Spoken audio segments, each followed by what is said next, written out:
सभी प्यारे प्यारे स्टूडेंट्स का वार्म वेलकम है वाईटी योर इंग्लिश ट्यूटर पे। आप सभी को रक्षाबंधन की ढेरों शुभकामनाएं। फेस्टिवल्स का माहौल चल रहा है। आज क्लास नहीं आने वाली थी, लेकिन फिर मैंने यही सोचा जो लोग रूटीन बना के बैठे हैं उनका रूटीन जो है ना ख़राब हो, इसलिए क्लास को थोड़ा सा लेट ही सही अपलोड कर रहा हूँ। आज का आर्टिकल है फेयर एंड स्क्वायर। ये लिखा हुआ है चेस ओलंपियाड पे, जो अभी अभी तमिलनाडु में ऑर्गेनाइज़ किया गया था। शुरू करेंगे क्लास को अपने क्विज़ के साथ में। इस क्लास में जो भी सीखेंगे ग्रामर वोकैब इस क्विज़ पे अप्लाई होगी। 5 क्वेश्चंस ग्रामर और वोकैबलरी के आपके सामने हैं। सॉल्यूशंस क्लास के एंड में करवा दूंगा, एक इसको ट्राई अभी दे सकते हो आप। चलिए शुरू करते हैं, आइए कुछ नया सीखते हैं। ऑलराइट, कह रहा है फेयर एंड स्क्वायर। देखो ये इंग्लिश में एक इडियम होती है फेयर एंड स्क्वायर। इसका मतलब होता है ऐसी चीज़ जो ऑनेस्ट हो, जस्ट हो या स्ट्रेट फॉरवर्ड हो। आपने सुना होगा जलेबी जैसी बातें, टेढ़ी मेढ़ी बातें। तो अपने टेढ़े मेढ़े या जलेबी के लिए अपने सर्कुलर आकृति को यूज़ करते हैं, है ना। टेढ़ी बातें यानी गोल गोल बातें, लेकिन सीधी बात के लिए अपने स्क्वायर को एसोसिएट करते हैं और इसी से इस इडियम का मीनिंग निकलता है फेयर एंड स्क्वायर, मतलब सीधी सीधी बात जो ऑनेस्ट है और जस्ट है। तो कह रहा है एक सीधी सीधी बात आई है, बात की जा रही है ऑन चेन्नई चेस ओलंपियाड की, चेन्नई में होने वाले चेस के सबसे बड़े टूर्नामेंट की। इस टूर्नामेंट में इंडिया की जो भूमिका और जो रिकॉर्ड रहा है वो बड़ा फेयर एंड स्क्वायर है। आई बात समझ में? चलो, अब ये फेयर एंड स्क्वायर आपने इडियम देख ली है। 2 इडियम्स अपने पास और हैं स्क्वायर और फेयर से बनने वाली। पहली है a round peg in a square hole, दूसरी है a fair crack of the whip। यही इडियम्स आप किसी एग्जाम में देख रहे होंगे। एक बार अपनी इमेजिनेशन को दौड़ा के देखो, दोनों के क्या मीनिंग्स आप निकाल सकते हो। चलो देखो, पहली वाली तो बहुत आसान है, round peg in a square hole. देखिए पैग का मतलब होता है स्क्रू और होल का मतलब होता है छेद। यहाँ पे एक होल है राउंड या होल है स्क्वायर, ठीक है, और इसमें जो स्क्रू है वो आपका राउंड है। बात आ रही है समझ में? या फिर होल जो है राउंड है और स्क्रू जो है आपका स्क्वायर है। जब 2 चीज़ें आपस में मिसफिट होती हैं, मैच नहीं करती हैं, एक दूसरे के जैसी नहीं होती हैं, तब अपने इस चीज़ को यूज़ करते हैं। आपको चाहिए सिलाई करनी है, सुई चाहिए और आपके हाथ में है तलवार। तो वही बात है ना, ये तलवार वैसे तो काम आ जाएगी काटने छटने के, लेकिन सिलाई के काम नहीं आएगी। तो जब कोई चीज़ फिट नहीं होती है आपके हिसाब से, तो आप बोलते हैं round peg in a square hole. वैसे दूसरी इडियम है फेयर क्रैक ऑफ whip। इसका मतलब होता है अ फेयर अपॉर्चुनिटी, ठीक है। क्रैक ऑफ whip का मतलब होता है ऑर्डर। जब राजा अपना ऑर्डर देता है ना, उसको क्रैक ऑफ whip बोलते थे। तो राजा अगर फेयर सा ऑर्डर दे रहा है तो मतलब एक सही अपॉर्चुनिटी आपको राजा जी से मिलने वाली है। तो ये पुराने टाइम में किंगडम वाले राजा महाराजाओं वाले टाइम से इस इडियम को लाया गया उठा के। चलो आज के क्विज में इडियम्स यूज होंगी, आगे बढ़ते हैं। क्या कहना चाह रहा है इसके टाइटल पैराग्राफ से देखेंगे। कह रहा है Uzbekistan and Ukraine won the team events but India showcased its talent to the fullest. कह रहे इन दोनों कंट्रीज़ ने, एक तो उज्बेकिस्तान में एक यूक्रेन ने, इन दोनों कंट्रीज़ ने जीत लिया है टीम के इवेंट्स को, ऐसे इवेंट्स को जिसमें पूरी टीम खेलती है चेस की। कह रहे लेकिन फिर भी बट इंडिया जो है ना, इंडिया इसने शोकेस किया, इसने डिमॉन्स्ट्रेट किया, इसने प्रदर्शन किया सबके सामने। और किसका भाई प्रदर्शन किया? इसके टैलेंट का, इसकी प्रतिभा का। और to the fullest, to the fullest का मतलब होता है टू द मैक्सिमम। तो अपनी मैक्सिमम टैलेंट को इंडिया ने इस टूर्नामेंट में सबके सामने शोकेस किया। आ गया सेंटेंस समझ में? इन दोनों के साथ की वर्ब है यूक्रेन और उज्बेकिस्तान की वॉन, पास्ट टेंस में V2 लगी हुई है। इंडिया की वर्ब है अगेन पास्ट टेंस में शोकेस्ड, V2 लगी हुई है। शोकेस का मतलब होता है सबको दिखाना, शो ऑफ करना, डिमॉन्स्ट्रेट करना। टू द फुलेस्ट का मतलब होता है टू द मैक्सिमम, सबसे ज़्यादा लेवल पे टू द फुलेस्ट।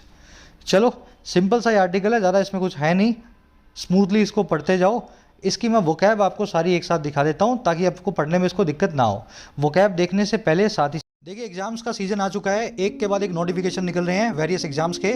होपफुली आपने प्रिपरेशन शुरू कर दी है, और अगर नहीं भी की है तो मेरी गाइडेंस में इंग्लिश के लिए आप कर सकते हो YT your English tutor app पे। ऐप का जो है कमेंट सेक्शन में लिंक रखा हुआ है, जाके इसको डाउनलोड कर लेना। ऐप पे आपको एसएससी का, बैंकिंग का और राइटिंग स्किल्स का तीनों का कोर्स मिलेगा। एसएससी बैंकिंग कोर्स को मैं अपडेट कर रहा हूँ नए पैटर्न के हिसाब से, फ़ायदा इनका ले सकते हो। 1 साल की इनकी वैलिडिटी है। थोड़ा पहले तैयार करना शुरू किया करो, 4-6 महीने अपने आप को दो तैयारी को, ताकि ठीक से आप स्कोर कर पाओ। अभी इन दोनों कोर्सेज पे 15 अगस्त पे कुछ डिस्काउंट्स भी चल रहे हैं। 444 में बैंकिंग और 444 में एसएससी कोर्स, इस कूपन कोड के साथ। कोड लगा लेना जरूर से, मदर इंडिया।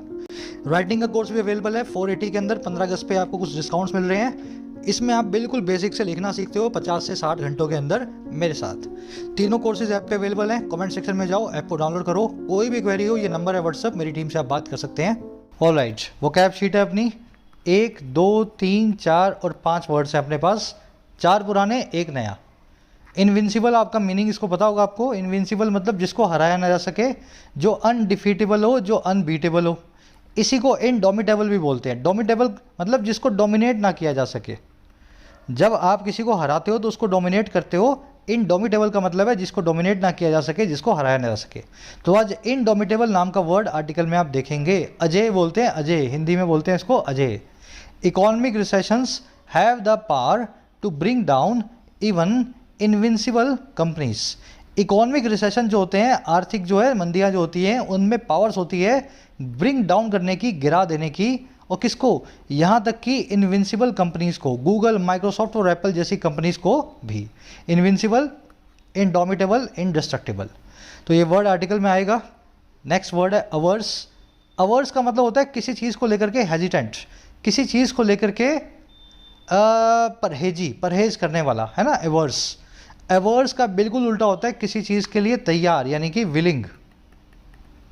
ठीक है ना। अवर्स को बोलते हैं अनविलिंग, उल्टा हो गया इसका, एंटोनिम हो गया विलिंग। आज विलिंग नाम का आर्टिकल जो वर्ड है आप आर्टिकल में देखेंगे। तो अवर्स को आपको देख लेना है, ये विलिंग का एंटोनिम है। अवर्स, अनविलिंग, डिसइंक्लाइंड, रिलक्टेंट, लोथ, सब इसके सिनोनिम्स हैं। Most unsuccessful people are averse to change. ज़्यादातर जो नाकामयाब लोग हैं दुनिया में, वो चेंज के लिए परहेजी होते हैं, बदलाव करने से डरते हैं। जो बदलाव करने से डरते हैं, कहने का मतलब यही है कि वही अनसक्सेसफुल पीपल होते हैं। चलो आगे बढ़ेंगे। नेक्स्ट जो अपने पास फ्रेजल वर्ब है, live up to. Live up to का सीधा सा मीनिंग है किसी की बातों पे, उम्मीदों पे खरा उतरना। इसको डिलीवर ऑन करना भी कहते हैं। जैसे I will live up to my parents expectations, I will deliver on my parents expectations, ऐसे ही मैं इसको यूज़ करता हूँ। ठीक है ना। Paytm IPO crashed on the day of listing and fail to live up to the expectations of the investors. Paytm का जो IPO है वो क्रैश कर गया लिस्टिंग के दिन ही, और ये नाकामयाब रहा खरा उतरने में, लिव अप टू करने में आशाओं को इसके इन्वेस्टर्स की, निवेशकों की। तो ये फ्रेजल वर्ब आर्टिकल में आज आप देखेंगे। फिर एक वर्ड है अनपैरेलल्ड। इसको अनप्रेसिडेंटेड भी बोलते हैं। प्रेसिडेंट का मतलब होता है मिसाल, प्रेसिडेंट का मतलब होता है मिसाल। तो अनप्रेसिडेंटेड मतलब जिसकी कोई मिसाल हो ही ना। अनपैरेलल्ड, अनप्रेसिडेंटेड, अनइक्वल्ड, मैचलेस, एकदम यूनिक हो, बिना मिसाल के हों। तो historically stock markets have yielded unparalleled returns. ऐतिहासिक तौर पे देखा जाए तो स्टॉक मार्केट्स ने ला करके दी है, यील्ड की है ऐसी रिटर्न्स, ऐसा मुनाफा जो अनपैरेलल्ड है, जिसकी कोई मिसाल, कोई मैचिंग नहीं है। तो ये वर्ड आज आप आर्टिकल में देखने वाले हैं, अनप्रेसिडेंटेड। फिर एक अगला वर्ड है सोम्बर। ये नया मैंने ऐड किया है। इसकी दोनों स्पेलिंग्स ही ठीक हैं। नीचे वाली अमेरिकन है, ऊपर वाली इंग्लिश है, तो अपने ऊपर वाली को ज़्यादा प्रीफर करने वाले हैं। सोम्बर का मतलब होता है रंगों के बिना, डिसअपॉइंटमेंट से भरा हुआ, है ना, उदासी भरा हुआ। इसको मेलनकॉलिक भी बोलते हैं। मेलनकॉलिक का मतलब ही होता है जिसमें कोई भी रंग ना हो, एकदम काला सा हो, है ना। ग्लूमी, सैड, मेलनकॉलिक, सोम्बर सब एक दूसरे के सिनोनिम है। The girl had a sombre face. लड़की का एक बड़ा ही उदास सा चेहरा था, सोम्बर सा, मेलनकॉलिक सा फेस था। तो चलो 5 वर्ड्स हैं, डिटेल में हो गए हैं आपके। चलिए एक समरी आपको दे दें किस बारे में आर्टिकल लिखा हुआ है। देखो अभी भी हुआ है चेस ओलंपियाड, यानी चेस का सबसे बड़ा टूर्नामेंट चेन्नई के अंदर। तो इस टूर्नामेंट से जुड़ी हुई 3 बातों की बात इस आर्टिकल में की गई है। पहली बात ये कि इस टूर्नामेंट को करवाया जाना था रशिया में, लेकिन रशिया यूक्रेन वॉर की वजह से ये शिफ्ट हो गया इंडिया में। और इंडिया में बहुत ही शॉर्ट नोटिस के ऊपर ये टूर्नामेंट ऑर्गेनाइज किया गया है। बावजूद इसके बड़े अच्छे से इंडिया ने इसको ऑर्गेनाइज करवाया, तमिलनाडु स्टेट ने। तो पहली बात तो इसमें ये बताई गई है। दूसरी बात ये कि इंडिया का परफॉर्मेंस इसमें लाजवाब रहा है, काबिले तारीफ रहा है। और तीसरी और आखिरी बात ये बताई है कि सबकी परफॉर्मेंस एक तरफ और यूक्रेन की टीम की परफॉर्मेंस एक तरफ। इतने मुश्किल हालातों में भी यूक्रेन की टीम ने टीम इवेंट्स को जीता है और इस टूर्नामेंट में 4 चांद लगाए हैं। तो ये 3 बातों के ऊपर पूरा आर्टिकल लिखा हुआ है।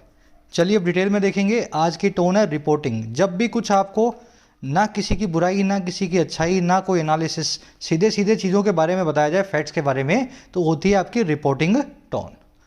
चलिए शुरू करते हैं। इसको बीच में ले आऊँ थोड़ा फोकस में।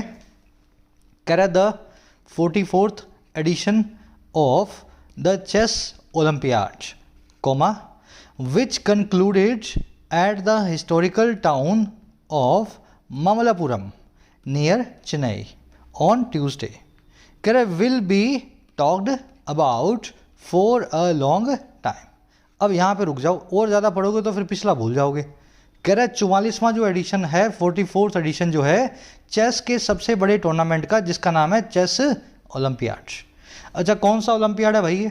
ये वो वाला है विच जो कंक्लूड हुआ, जो पूरा हुआ, जो फिनिश हुआ, जो फाइनलाइज हुआ। कंक्लूड होना मतलब समाप्त होना। जो समाप्त हुआ एक ऐतिहासिक शहर में, कस्बे में, जो है ममलापुरम नाम का कस्बा, और जो बहुत नज़दीक है चेन्नई के। और ये सारा काम हुआ ट्यूसडे को, यानी मंगलवार को। कह रहा है ये जो टूर्नामेंट का 44वां एडिशन है ना, इस टाइप का ममलापुरम में होने वाला। कह रहा है ये एडिशन जो है ना, ये टॉक अबाउट किया जाएगा, इसकी बातचीत की जाएगी फ्यूचर में। Will be talked about. अच्छा, कब तक? फॉर अ लॉन्ग टाइम, बहुत ही लंबे वक्त तक, एक दो दिन नहीं, कई सालों तक इसकी बातचीत की जाएगी। अच्छा, क्यों होगी ये? कॉमा लगा के बता रहे हैं। ये बातचीत होगी for all the right reasons. इसमें सभी जो अच्छी अच्छी बातें थी, राइट रीजंस थी, उनकी वजह से। चीज़ों के बारे में तब भी बात की जाती है जब चीज़ें खराब हों, चीज़ें जब बेहतरीन होती हैं तब भी उनके बारे में बात होती है। तो इसमें कुछ भी खराब नहीं है, इसमें सब अच्छी अच्छी बातें हैं, और इन्हीं बातों की वजह से इसको लंबे वक्त तक इसके बारे में बात होगी। समझ में आ गया सेंटेंस? 44वें एडिशन की वर्ब है will be talked about. Talk about होना मतलब किसी के बारे में बात होना। वर्ब लगी हुई है पैसिव वॉइस में, फ्यूचर इंडेफिनिट टेंस के अंदर। विच की वर्ब है कंक्लूडेड। कंक्लूड का मतलब होता है समाप्त होना। विच आया है चेस ओलंपियाड नाम के टूर्नामेंट के लिए। टूर्नामेंट्स के नाम के आगे हमेशा द लगाएं। The Olympics, the chess tournament, the chess, जो भी समझ गए ना, बड़े बड़े जो टूर्नामेंट्स होते हैं उनके आगे आप हमेशा ट्रॉफीज के आगे द लगाते हैं। चलो अब आगे बढ़ो अगले सेंटेंस पे। कह रहा है it was already originally slated to be held in Russia in 2020। कह रहा है ओरिजिनली अगर देखें तो ये स्लेटेड था, और कैसे स्लेटेड था? पैसिव वॉइस में, वॉज प्लस में वर्ब की थर्ड फॉर्म। स्लेटेड होने का मतलब होता है स्केड्यूल्ड होना। ये स्लेट वर्ब का मतलब ही होता है किसी चीज़ का स्केड्यूल बनाना, किसी चीज़ को निर्धारित करना कि कब वो होने वाली है। तो ओरिजिनली इसका निर्धारण हुआ था, शेड्यूल बना था। और क्या शेड्यूल था भाई? ये था इसके रखे जाने का, हेल्ड किए जाने का रशिया के अंदर, और ये सारा काम होना था 2020 के अंदर। कह रहे but the corona virus pandemic forced a postponement. कह रहे लेकिन जो पैंडमिक आई, महामारी आई कोविड की, उसने फोर्स कर दिया, मजबूर कर दिया इसकी पोस्टपोनमेंट को, इसके आगे खिसकाए जाने को। तो 2020 में नहीं हो पाया, 2021 में भी नहीं हो पाया, अब 2022 में हो रहा है। समझ में आ गया ना? इट की वर्ब है वॉज स्लेटेड, पैसिव वॉइस में स्लेट करना, किसी चीज़ को शेड्यूल या डिसाइड करना कि कब वो की जाएगी। पैंडमिक की वर्ब है फोर्स्ड। सब्जेक्ट वर्ब के पेयर्स आपको पकड़ते हुए जाना है, सेंटेंस आपका पूरी तरह से अंडरस्टैंडिंग में आ जाता है। पोस्टपोनमेंट का मतलब डिफरल होता है, किसी चीज़ को आगे खिसकाने को बोलते हैं। इसके लिए बहुत अच्छे अच्छे फ्रेज हैं, जैसे डिफरल, और फिर एक फ्रेजल वर्ब होती है पुटिंग ऑफ, है ना, पुटिंग ऑफ, किसी चीज़ को आगे खिसकाना। आगे कह रहे then Russia's invasion of Ukraine prompted the world chess governing body और FIDE FIDE to look for a new venue. कह रहे लेकिन उसके बाद क्या हुआ जी? 2020 में तो नहीं हो पाए, 2021 में क्या हुआ या 22 में क्या हुआ कि रशिया का जो इन्वेजन हुआ, और किस में इन्वेजन था? यूक्रेन में। यूक्रेन पे जो हमला हुआ, ऐसा समझ लो, रशिया का। कह रहा है इसने प्रॉम्प्ट कर दिया, इसने इंसाइट, एक्साइट या प्रोवोक कर दिया, इसने जो है उकसा दिया वर्ल्ड चेस गवर्निंग बॉडी को, चेस की वर्ल्ड गवर्निंग बॉडी को, जिसका नाम है FIDE। अच्छा, क्या किस चीज़ के लिए प्रॉम्प्ट किया? कि ये लुक फॉर करें, ये ढूंढें। लुक फॉर करना मतलब खोजना, और किसको? एक नए वेन्यू को, एक नई जगह को। अच्छा, किसके लिए? For what is the games most prestigious and largest team event. कह रहा है ये वेन्यू खोजा जाएगा इस चीज़ के लिए, वो चीज़ जो कि है व्हाट इज, इस गेम का सबसे ज़्यादा लोकप्रिय, सबसे ज़्यादा प्रेस्टिजियस और सबसे बड़ा टीम का इवेंट। आई बात समझ में? तो इस तरीके से पहले हो नहीं पाया, और बाद में रशिया यूक्रेन वॉर की वजह से फाइड को नई जगह इसके लिए तलाशनी पड़ी। और ये वो टूर्नामेंट है जो सबसे ज़्यादा प्रेस्टिजियस है चेस में, और सबसे बड़ा टीम इवेंट है। स्ट्रक्चर को समझो, है ना। इन्वेजन की वर्ब है प्रॉम्प्टेड, व्हाट की वर्ब है इज। व्हाट यहाँ पे रिलेटिव प्रोनाउन है बिना एंटीसीडेंट के। फॉर प्रेपोजिशन का कोई ऑब्जेक्ट नहीं है, कोई एंटीसीडेंट नहीं है, ऐसे केस में एक ही रिलेटिव प्रोनाउन यूज होता है जो कि है व्हाट। चलो, प्रेस्टिजियस मतलब जो रेपुटेड हो, जिसकी बहुत ज़्यादा इज्जत हो, है ना, प्रेस्टीज हो। कह रहा है Chennai was chosen as the host in March. कह रहा है फिर हुआ क्या, चेन्नई को जो है मेजबान के तौर पे चूज किया गया। Chennai was chosen as the host, host का मतलब है मेजबान, और कब, इसी मार्च के अंदर। कह रहा है but the visitors to the Olympiad there were thousands of them every day would have been surprise to learn that. कह रहे ऐसा तो हुआ, चेन्नई को मार्च में चूज किया गया। कह रहे लेकिन जो विजिटर्स है ना इस ओलंपियाड में, इस टूर्नामेंट में जो घूमने वाले यात्री पर्यटक थे जो देखने आए थे इसको, अब बीच में क्या बता रहा है जी, डैश के बीच में कह रहा है, बीच में कह रहा है कि हजारों थे, हर रोज हजारों लोग इस टूर्नामेंट को देखने आ रहे थे। कह रहा है ये जो विजिटर्स हैं इन्होंने वुड हैव बीन सरप्राइज, ये बड़े ही सरप्राइज होते, और किस चीज़ को करके, इस चीज़ को जान करके, लर्न करके, किस चीज़ को, दैट वो ये the event featuring more than 1700 participants from 186 countries was being staged at a such a short notice। तो वो ये जान के हैरान होते हैं कि ये जो इवेंट है, जो फीचर कर रहा है, जो शिरकत करवा रहा है, जो कि अपने अंदर शामिल कर रहा है 1700 से ज़्यादा जो है पार्टिसिपेंट्स को 186 कंट्रीज़ में। कह रहे ये इवेंट जो है ना इसको स्टेज किया जा रहा था, इतने छोटे से नोटिस पे इसको ऑर्गेनाइज किया जा रहा था। तो मार्च में इंडिया को बोला कि आप करना चाहते हो, इंडिया ने बोला करेंगे। तो अब देख लो क्या चल रहा है, अगस्त, तो अप्रैल मई जून जुलाई अगस्त 5 महीने में इंडिया ने, तमिलनाडु ने पूरी व्यवस्था कर दी। हजारों लोग रोज इस इवेंट को देखने आते हैं और उनके कान में भनक भी नहीं है कि ये इंडिया ने कैसे किया होगा। चेन्नई की वर्ब है वॉज चोजन, विजिटर्स की वर्ब है वुड हैव बिन, प्लस में ये क्या लिखा हुआ है, सरप्राइज, यहाँ पे एक एडजेक्टिव है। सरप्राइज का मतलब होता है हैरान, है ना। अब ये would have been, should have been, could have been basics में अच्छे से हो चुकी है। बेसिक्स की क्लास चला लो, होम पेज पे रखिए यूट्यूब के। आज इस स्ट्रक्चर को अपने फिर से नहीं देखने वाले। अच्छा, थाउजेंड्स की वर्ब है वर, इवेंट की वर्ब है was being stage, passive voice में वॉज प्लस में बीइंग प्लस में वर्ब की थर्ड फॉर्म। इवेंट को ऑर्गेनाइज या स्टेज किया जा रहा था बहुत ही शॉर्ट नोटिस पे। चलो आगे बढ़े। कह रहा है फाइट्स मैनेजिंग डायरेक्टर और MD Dana Reizniece Ozola who is a former minister of economics and finance in the government of Latvia, besides being a champion chess player praised India। कह रहा है इसकी जो एमडी हैं जिनका नाम है ये अजीब सा, कह रहा है ये जो मैडम है ना जो कि एक फॉर्मर मिनिस्टर भी है, भूतपूर्व मंत्री भी हैं, ऐसा समझ लो वित्त मंत्री हैं इकोनॉमिक्स और फाइनेंस के लाटविया नाम के देश की सरकार में। और कह रहा है होने के साथ ही साथ, बिसाइड्स बीइंग, होने के साथ ही साथ एक चैंपियन चेस की प्लेयर। तो कहना यह है कि जो मैनेजिंग डायरेक्टर है ना, इन्होंने जो इस प्रकार की हैं, कह रहे इन्होंने प्रेज किया इंडिया को, बड़ी ही इंडिया की प्रशंसा की। और किस लिए भाई प्रशंसा की, for completing what she called a mission impossible, complete करने के लिए ऐसे एक काम को जिसको ये औरत बताती थी, ये मैडम बताती थी मिशन इम्पॉसिबल।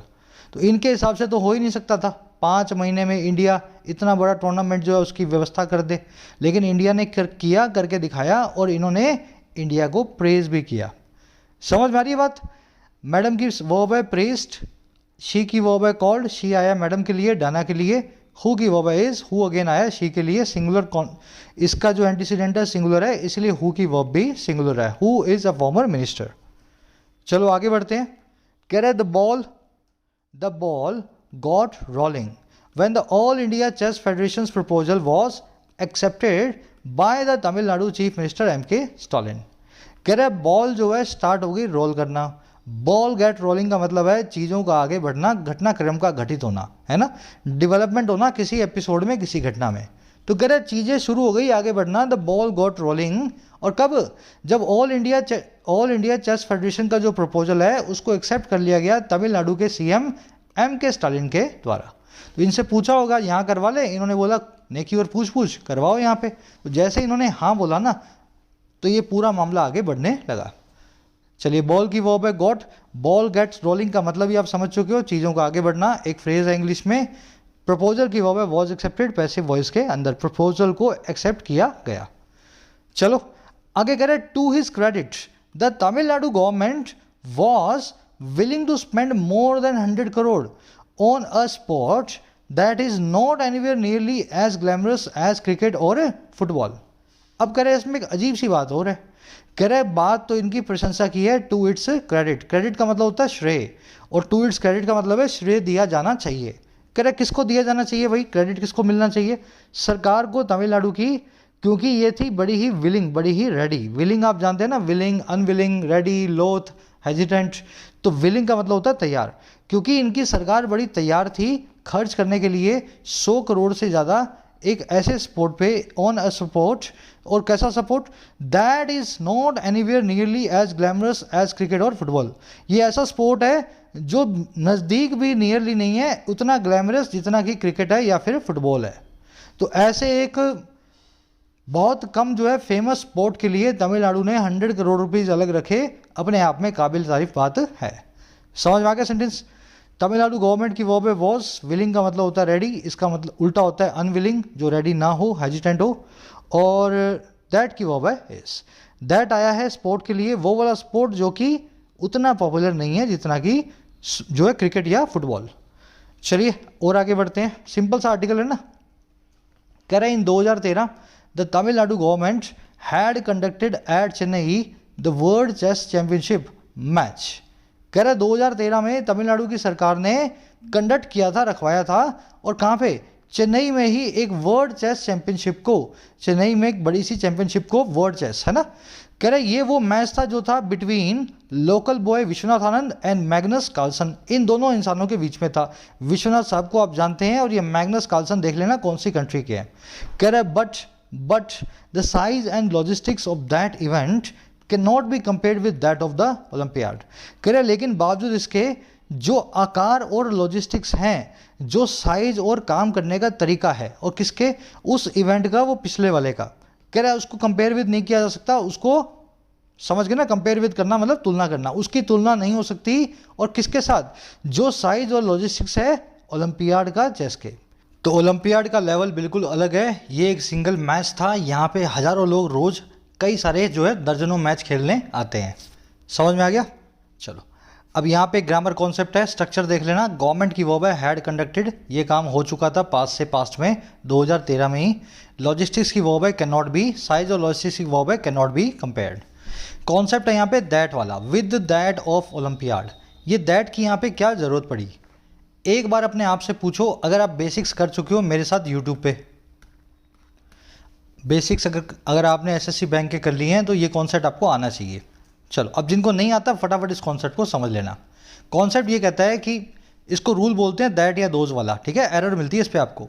कॉन्सेप्ट ये कहता है कि चीज़ें जो बराबर की हो ना उन्हीं को कंपेयर किया जाए। जैसे आदमी को, इंसान को घर से कंपेयर मत करो, दुकान को गाड़ी से कंपेयर मत करो, है ना, रफ्तार को वजन से कंपेयर मत करो। तो चीज़ों को आपस में, रफ्तार को रफ्तार से, वजन को वजन से, दुकान को दुकान से, घर को घर से कंपेयर करना चाहिए। तो इस तरीके से इस रूल को आपको अप्लाई करना है। अब देखो कैसे करना है। मान लीजिए सेंटेंस ऐसा लिखा हो, the wealth of Warren Buffett is a bit less than mark Zuckerberg. Warren Buffett की जो वेल्थ है, जो उनकी पूंजी है, वो थोड़ी सी कम है, अ बिट लेस है मार्क जकरबर्ग के मुकाबले, a bit less than mark Zuckerberg. Hindi में ये सेंटेंस बिल्कुल ठीक है, हिंदी के हिसाब से भाई हमारी वेल्थ तुमसे थोड़ी सी कम है ना। लेकिन इंग्लिश में सेंटेंस गलत है। कैसे? यहाँ पे वेल्थ को कम बता दिया गया मार्क जकरबर्ग से। वेल्थ कम नहीं हो सकती मार्क जकरबर्ग से। वेल्थ अगर कम होगी तो मार्क जकरबर्ग की वेल्थ से ही कम होगी। वेल्थ को वेल्थ से कंपेयर करना है सर। तो क्या लिखना चाहिए मुझे लिखना चाहिए is a bit less than, यहां लिख देता हूं the wealth of Mark Zuckerberg. तो ये है कॉन्सेप्ट। आपको यहां भी वेल्थ लिखना पड़ेगा ताकि आप वेल्थ को वेल्थ से कंपेयर करवा सकें। अब देखो ये वेल्थ जो है ना, 2 बार लिखने की जरूरत नहीं है, यहां भी लिख दिया, यहां भी लिख दिया। तो दूसरी बार क्या लिखो, यहां लिख दो, इसको निकाल के दैट, और दैट क्या के द नहीं आता तो द को भी निकाल ही देना है। तो ये सेंटेंस कुछ ऐसा बनाना चाहिए आपको, wealth of Warren Buffett is a bit less than, और यहां पे लिखे दैट ऑफ मार्क जकरबर्ग। तो ये एरर होती है दैट या दोज वाली। तो इस कॉन्सेप्ट को हमेशा याद रखना, चीज़ें जो आपस में कंपेयर वही होंगी जो एक जैसी हैं। अब देखो दूसरा वाला, इसमें थोड़ी सी कंफ्यूजन और आएगी। Investments of Warren Buffett are similar to Mark Zuckerberg. Warren Buffett की जो इन्वेस्टमेंट्स हैं, जो निवेश हैं, बिल्कुल मार्क जकरबर्ग जैसे हैं। सेंटेंस गलत हो गया। वॉरेन बफेट का निवेश मार्क जकरबर्ग जैसा नहीं हो सकता। वॉरेन बफेट का इन्वेस्टमेंट जो है मार्क जकरबर्ग की इन्वेस्टमेंट जैसा हो सकता है। तो कहने का मतलब मैं बोलूँगा is similar to the investments of Mark Zuckerberg. अब समस्या वही होगी, इन्वेस्टमेंट आ रहा है 2 बार, तो दूसरी बार इसको क्या करेंगे, द इन्वेस्टमेंट को निकाल के अपनी इसकी जगह रख देंगे दैट। लेकिन ध्यान रखना दैट यहाँ रखा था क्योंकि सिंगुलर था नाउन, यहाँ पे सिंगुलर नहीं है, यहाँ पे प्लूरल है। सिंगुलर हो या अनकाउंटेबल हो तब दैट, प्लूरल हो तो इसकी जगह आएगा दोज। तो सेंटेंस कुछ ऐसा बनेगा, आर सिमिलर टू या लिख देता हूं दोज ऑफ मार्क जकरबर्ग। तो ये दैट और दोज वाली एरर होती है, इसको इस कॉन्सेप्ट को दिमाग में बिठा लेना, एग्जाम में आपको क्वेश्चंस मिलेंगे। यहाँ भी वही हुआ है, साइज और लॉजिस्टिक्स को दूसरी बार ना लिखा जाए कंपेयर करने के बाद में, तो इसकी जगह अपन ने रख दिया दैट। टेक्निकली यहाँ पे दोज आना चाहिए था साइज और लॉजिस्टिक्स के लिए, लेकिन इसको सिंगुलर आइडिया मान के चल रहा है ये, जैसे time and tide, science and technology, bread and butter, है ना, उसी तरीके से साइज एंड लॉजिस्टिक्स को सिंगुलर आइडिया माना और इसकी जगह दैट लगा दिया। टेक्निकली यहाँ पे दोज आना चाहिए। चलो आगे बढ़ते हैं, नेक्स्ट पैराग्राफ पे आ जाओ। कह रहा है 9 years later when big time chess returned to his hometown, Anand had become less busy as a player. कह रहा है 9 सालों के बाद, पिछली बार 2013 में विश्वनाथन आनंद जो है उनका टूर्नामेंट हुआ था चेन्नई के अंदर। कह रहा है इस बात को बीत चुके हैं 9 साल, और 9 सालों के बाद, और कब, जब ये बिग टाइम चेस रिटर्न हुई, चेस का एक बहुत बड़ा टूर्नामेंट वापस आया, और कहाँ पे, उसके होम टाउन में, उसके घर के आसपास। तो हुआ क्या, कह रहा है जो आनंद साहब है ना वो अब बन चुके थे कम बिजी, पहले से कम व्यस्त। और कैसे, एज अ प्लेयर, एक प्लेयर के तौर पे। अब ज़्यादा चेस जो है वो कॉम्पिटिशन में नहीं खेलते हैं। कह रहा है and he was more of a mentor, columnist, and before the Olympiad was over FIDE's new deputy president. कह रहा है इस बार जो है 9 साल बाद वो एक मेंटोर यानी कोच ज़्यादा है। He is more of a mentor, more of का मतलब है इस तरह से कुछ ज़्यादा है, तो एक मेंटोर थोड़े ज़्यादा हैं। फिर एक कॉलमनिस्ट भी हैं, इसका मतलब है कॉलम्स लिखते हैं अखबारों में, लेख लिखते हैं, आर्टिकल्स। और कह रहा है इससे पहले कि ओलंपिया पूरा होता, before the Olympia was over, वो फाइड के नए डेप्यूटी प्रेसिडेंट भी बन गए हैं, चेस की इंटरनेशनल बॉडी के, समझ गए ना, डेप्यूटी प्रेसिडेंट की पोस्ट पे भी आ चुके हैं। तो इस बार विश्वनाथ आनंद जो है इस रूप में इस टूर्नामेंट को देख रहे हैं। बिग चेस इसकी वर्ब है रिटर्न्ड, बिग चेस का मतलब है, बिग टाइम चेस का मतलब है बड़ा सा टूर्नामेंट। आनंद की वर्ब है हैड बिकम, दूसरी वर्ब है वॉज। चलो कॉलमिस्ट का मतलब देख लेना, जो कॉलम्स लिखे, जो अखबारों में आर्टिकल्स लिखे, एडिटोरियल्स वगैरह लिखे, कॉलमिस्ट। कह रहे but the 5 time world champion had a single handedly revolutionised Indian chess.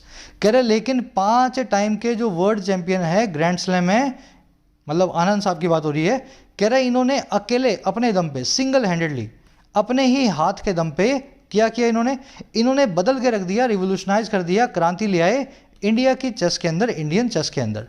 और कितनी लाए, सो मच सो। देखो सो मच सो एक फ्रेज होता है, इसका मतलब होता है इतनी ज़्यादा या इतना ज़्यादा, ठीक है।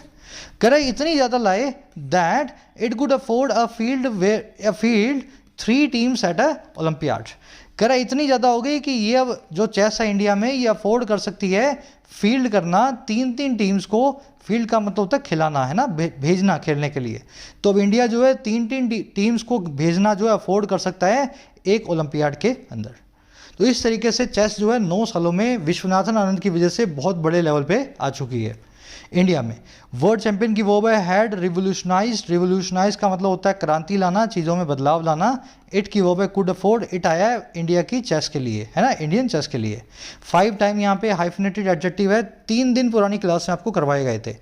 कब आपको 5 time की जगह टाइम्स लिखना है, बीच में हाइफन निकालना है, कब लगाना है, तो आज मैं ये करवाऊंगा नहीं, पिछली क्लास में हो चुका है, एक बार इसको अपने नोट से जाकर के देख लेना, ठीक है ना। 5 लिखा है, टाइम लिखा है, टाइम्स नहीं लिखा है। कौन सा रूल यहाँ पे लगा है, हाइफिनेटेड एडजेक्टिव का रूल आपको यहाँ पे अप्लाई करना है। जो लोग क्लास में कभी कभी आते हैं इसलिए आप चीज़ें मिस करते हो, एक बार पूरी क्लास लोगे ना 10-15 दिन की, सारे रूल्स जो है रिपीट हो जाएंगे। कह रहे अब देखो 2 of them, India 2 in the open section and India 1 in the women's went on to win the bronze medals। अब कह रहा है जो इंडिया ने 3 टीम्स लगाई थी, कह रहा उनमें से 2, एक तो इंडिया 2 नंबर वाली टीम जो थी ओपन में, और एक थी इंडिया वन वाली टीम जो थी विमेन में। कह रहे दोनों ही तरह की जो टीम्स है ना ये वेंट ऑन टू हो गई, ये कंटिन्यू हो गई, और क्या करना, win the bronze medals, bronze medals को जीतने में, है ना। और कैसे हुआ ये काम हुआ living up to India's growing reputation, खरा उतरते हुए, लिविंग अप टू करते हुए इंडिया की बढ़ती हुई इज्जत पे, रेपुटेशन पे। और कैसे, as a power house in world chess, world chess में एक पावर हाउस के तौर पे, वर्ल्ड चेस में एक दिग्गज खिलाड़ियों की टीम के तौर पे। समझ में आ गई। तो इस तरीके से दो टीम्स जो है हमारी ब्रॉन्ज मेडल को लेकर के आई हैं। हमारी रिप्रेजेंटेशन जो थी इस टूर्नामेंट में उसको बड़े अच्छे से मजबूत करके इन्होंने दिखाया है। टू की वो है went on to, go on to की सेकंड फॉर्म है। गो ऑन टू का मतलब होता है आगे बढ़ जाना, किसी काम को कंटिन्यू करते हुए। लिव अप टू का मतलब भी होता है किसी के ऊपर, किसी की जो है आशाओं पे, किसी की वादों पे खरा उतरना, लिव अप टू करना। इसको डिलीवर ऑन भी बोलते हैं, याद रखना। लिव अप टू और डिलीवर ऑन एक ही बात है। चलो आगे देखते हैं। कह रहा है India won another 7 individual medals to cap of its greatest olympiad campaign ever. कह रहा है इंडिया ने जीता 7 और इंडिविजुअल मेडल्स को, है ना, सिंगल मेडल्स को, और किस लिए, कैप ऑफ करने के लिए, समाप्त करने के लिए, कंक्लूड करने के लिए इसके आज तक के सबसे अच्छे ओलंपियाड को। कह रहा है उसके ऐसे कैंपेन को, है ना, आज तक का एवर, आज तक में जैसा हुआ ही नहीं। तो इस तरीके से इंडिया ने अपना पुराना रिकॉर्ड जो है उसको बड़े अच्छे से यहाँ पे पूरा किया है, पीछे छोड़ा है। इंडिया की वो वन, और कुछ देखने वाला है नहीं, है ना। कैप ऑफ का मतलब होता है कंक्लूड करना, किसी चीज़ को फाइनली समाप्त करना, समापन करना। कह रहा है many of these medals were won by teenagers, ज़्यादातर जो ये मेडल्स से जीते गए थे छोटे बच्चों के द्वारा, टीनेजर्स के द्वारा। मैनी की वर्ब है वर वन। अब उनके नाम बताएगा। Youngsters such S D Gukesh, Nihal Sarin, R Praggnanandhaa, Arjun Erigaisi and Raunak Sadhwani. कह रहे ये सभी यंगस्टर्स जो हैं प्रॉमिस करते हैं और ज़्यादा बड़ी चीज़ों को इंडियन चेस के लिए। इनमें बहुत बड़े बड़े वादे अंदर इनके हैं, आने वाले टाइम में देखोगे इनको प्रॉमिस जो है खरा उतरते हुए। यंगस्टर्स की वर्ब है प्रॉमिस। कह रहा there was unprecedented interest in chess from the public. कह रहे लोगों से, पब्लिक से भी बहुत ही जाना, आज तक ना देखा गया इंटरेस्ट सा देखा गया, आज इस बार जो है रुचि देखी गई, अनप्रेसिडेंटेड जो है इंटरेस्ट को देखा गया चेस के अंदर। अनप्रेसिडेंटेड आप जानते हैं जिसकी कोई मिसाल ना हो, जो पहले ना हुआ हो, इस बार इतना लोगों ने इंटरेस्ट इसमें दिखाया। कह रहा एंड द मीडिया, और मीडिया ने भी। कह रहा which will do a world of good to the game. कह रहा ये दोनों चीज़ें बहुत अच्छी चीज़ें हैं, ये वर्ड ऑफ गुड करेंगी इस गेम के सामने। वर्ड ऑफ का गुड का मतलब है अच्छाई की दुनिया। ये दोनों ही चीज़ें जो है दुनिया भर की अच्छाई की दुनिया, दुनिया भर की अच्छाई इस गेम में लेकर के आएंगी, अगर प्रेस और हमारी पब्लिक जो है चेस के लिए थोड़े से भी इंटरेस्टेड हो जाते हैं तो। आगे बात समझ में। इंटरेस्ट की वर्ब है वॉज, देर से क्लोज शुरू हुआ है, अगर क्लोज देर से शुरू हो रहा है तो वर्ब जो है सब्जेक्ट से पहले रखी जाएगी। विच की वर्ब है विल डू। अब बात करेगा उज्बेकिस्तान और यूक्रेन की। दोनों ही कंट्री बड़े खराब हालात से गुजर रही हैं। कह रहा है Uzbekistan won the men's team event, but perhaps the greatest story of the chess Olympiad was not authored by either Uzbekistan और इंडिया। कह रहा उज्बेकिस्तान ने मैन की टीम को जीता, मैन के इवेंट को जीता, लेकिन शायद परहैप्स जो सबसे अच्छी स्टोरी थी, ग्रेटेस्ट स्टोरी जो थी, और किसकी, चेस ओलंपियाड की, जिसके लिए याद रखा जाएगा। कह रहा वो ना ही लिखी गई थी, ना तो उज्बेकिस्तान के द्वारा ना ही इंडिया के द्वारा, उसका लेखक कोई और है। और कौन है वो। कह रहा but by A group of 5 women from war on Ukraine.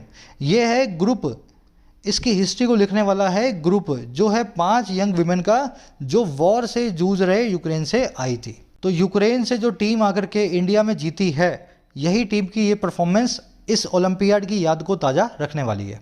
Story को इन्होंने ऑथर किया था, इन्होंने स्टोरी को, कहानी को लिखा है। स्टोरी की वर्ब है was not authored passive voice में। ऑथर का मतलब होता है किसी किताब को, स्टोरी को लिखना। ऑथर एक नाउन भी है, लेखक को भी ऑथर बोलते हैं। वर्ब फॉर्म में ऑथर का मतलब होता है किसी चीज़ की लिखावट करना। कह the gold they one should brighten up the sombre mood back home. कह रहे जो गोल्ड उन्होंने जीता है, the gold that they one, that यहाँ पे लिखा नहीं हुआ, अंडरस्टूड है। कह रहा है वो गोल्ड मेडल जो ये जीत करके जा रही हैं यूक्रेन की जो लड़कियां हैं, वीमेन है, कह रहा है ये जो है ना, इसको ज़रूर ही ब्राइटन अप कर देना चाहिए, इस गोल्ड को थोड़ा सा चीयरफुल बना देना चाहिए। ब्राइटन अप करना मतलब चीज़ों को और रंगीन बनाना है ना, थोड़ा सा उसको मतलब उदासी भरे माहौल से बाहर निकालना। तो चीज़ों को ये बहुत ब्राइटन अप करेंगी, और किससे? उस सोम्बर मूड को, उस उदासी भरे मूड को। और कहाँ पे? इनके खुद के घर में, बैक होम। आगे सेमी कॉलम लगा कर है, it also reflects sports indomitable spirit. ये चीज़ ये भी रिफ्लेक्ट करती है, और किस चीज़ को? स्पोर्ट की उस स्पिरिट को, उस भावना को जो है इनडोमिटेबल, जिसको हराया नहीं जा सकता, जिसको थकाया है, जिसको जीता जो है नहीं जा सकता। इसको देख के ये लगता है कि कुछ भी हो जाए स्पोर्ट अपनी जगह पे कायम रहेगा इनडोमिटेबल स्पिरिट के साथ। गोल्ड की वर्ब है शुड ब्राइटन अप, दे की वर्ब है वन, इट की वर्ब है रिफ्लेक्ट्स। ब्राइटन अप करना मतलब चीयरफुल बनाना आसपास के माहौल को, है ना, चीज़ों को। सोम्बर आप जानते हैं, सोम्बर मेलनकॉलिक, कहाँ गया सोम्बर? सोम्बर मेलनकॉलिक, सैड, उदासी भरा, सोम्बर, है ना। इनडोमिटेबल भी आप देख चुके हो, इनविंसिबल को बोला जाता है। चलो, बहुत ही सिंपल सा और प्यारा सा आर्टिकल था, पढ़ने में आपको मज़ा आया होगा। स्पोर्ट्स आर्टिकल ऐसे ही होते हैं, इनमें आपको कुछ एनालिसिस कम नहीं मिलेगा ज़्यादा, इनमें आपको रिपोर्ट्स मिलेंगे ना, जो फैक्ट्स मिलेंगे। अब अपने क्विज पे आ जाओ, 5 क्वेश्चंस आपके सामने हैं। अब फेयर क्रैक ऑफ विप को क्या बोलते हैं, इस ईडियम का मीनिंग बताना है, ऑलरेडी आपको बता चुका हूँ मैं। फर्स्ट वाले में पूछा है ये फ्रेजल वर्ब कैसे यूज़ होगी, इस पर मैं हिंट दे देता हूँ आपको, खरा उतरने के लिए। तो live upon to, live up with, live up to, या लिव अप, है ना, जो बिना टू के। तो चारों में से सही फ्रेजल वर्ब को आपको यूज़ करना है यहाँ पे, मीनिंग के साथ के हिसाब से जो है आपको देखना है। फर्स्ट और सेकंड हो गया। थर्ड में आपसे पूछा है something that can not be conquered, ऐसी चीज़ जिसको जीता ना जा सके। इसके 2 वन वर्ड्स है, आप कोई एक भी बता दोगे तो वो भी चलेगा, मैं कोई ऑप्शंस आपको थर्ड में नहीं दे रहा हूँ। जिसको ना जीता जा सके उसके लिए सही वन वर्ड को आपको चूज करना है। चौथे और पांचवें में आपको 2 एरर्स मिलेंगी। एरर्स कहाँ मिलेंगी, आइडिया मैं आपको दे देता हूँ। पहली एरर मिलेगी हाइफोनेटेड एडजेक्टिव के आसपास, देख लो कैसे मिलेगी। और दूसरी एरर मिलेगी आपको ऑफ के आसपास। खुद से देख लेना कहाँ कहाँ एरर्स है, उस हिसाब से लिखना कमेंट्स में आंसर अपने। 5 आउट ऑफ 5 कितने मार्क्स मिले ये भी ज़रूर से बताना। मुलाकात होगी कल। कोर्सेज अवेलेबल हैं, अपडेट हो रहे हैं एसएससी, बैंकिंग और राइटिंग तीनों के लिए 2023 के एग्ज़ाम्स के हिसाब से। तो एग्ज़ाम आने का वेट नहीं करना है, तैयारी को जल्दी शुरू करना है। कोर्स कोई भी लेते हो तो 4 से 6 महीने का अपने आप को वक्त ज़रूर से देना है। ऐप से रिलेटेड कोई भी क्वेश्चन होता है, ये नंबर है व्हाट्सअप, इस नंबर पर टीम से बात कर सकते हैं। Until then, signing out.